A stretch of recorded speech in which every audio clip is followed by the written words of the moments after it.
Okay, we're going to go over the very simple parenthetical citation first. Notice the attributive tag. Notice the the in-text citation. If you say your name here, you do not have to say the name here. Notice the period goes on the outside.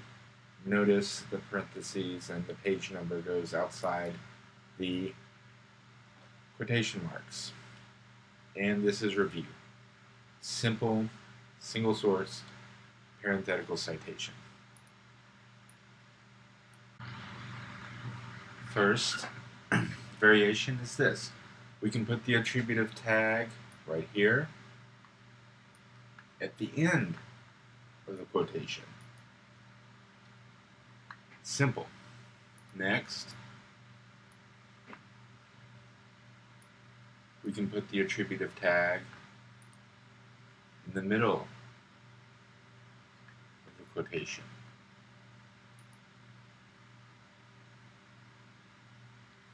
Lastly, we can do something like this.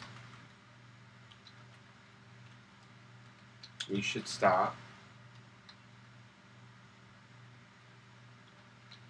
indoctrinating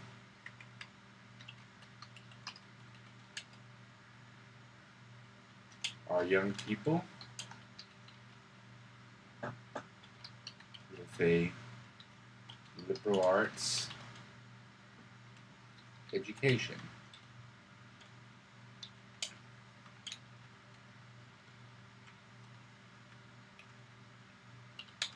Notice that I made it a part of my sentence. Notice the variety between the three.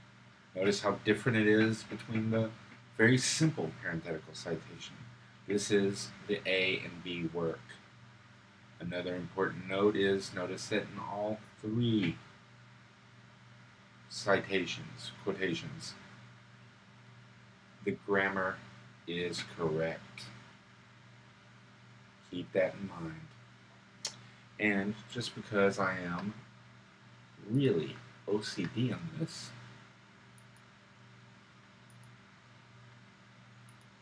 I'm going to change the font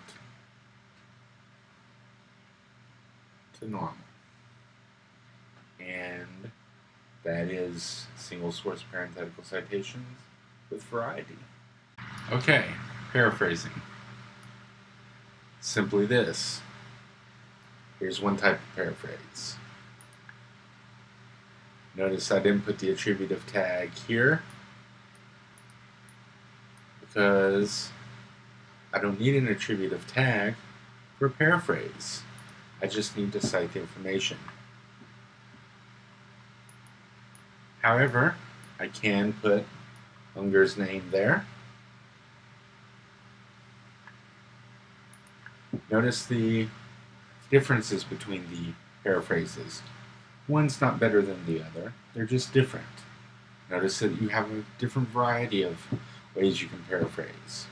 But essentially, the citation remains the same. That anytime you take someone else's idea, you need to cite it.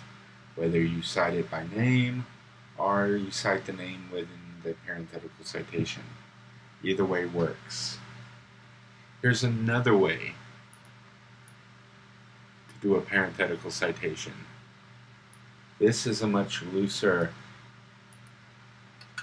citation, a much looser paraphrase, but it still works. If you're just giving the information here and you're not responding to the prompt, then this is okay. Otherwise, you'd want to keep either this one or this one. And that's simple paraphrasing. I'm going to put two different types of this is paraphrasing and quotations together. I'm going to put two different ones up there right about now. Now what I want you to do is I want you to look at the differences. In the first one, I put a paraphrase and then afterward a quotation. In the second one, I put a quotation and then a paraphrase. This is perfectly acceptable. In fact, it's even more sophisticated, the AP work that I've been talking about.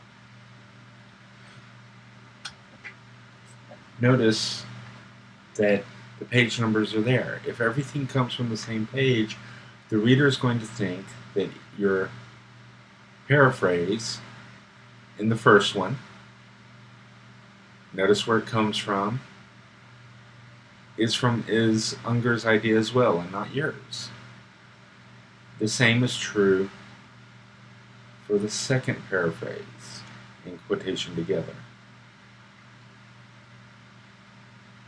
Look at the difference. This is sophisticated citation usage. You do not have to stick with the same he said, she said. You can mix and match and use a more sophisticated form of citation to get your point across. And here's a paragraph of summary and response. Notice all the highlighted sections are the citations. Notice that I use a good variety of citations. Notice that each citation fits in the overall argument.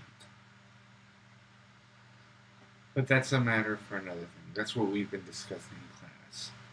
The important things that I want you to realize are that I use standard quotes, I use a standard paraphrase, I use a variety of quotations, and I combine paraphrase and summary. Also notice that in between each citation, I have my own arguments, my own words explaining and summarizing.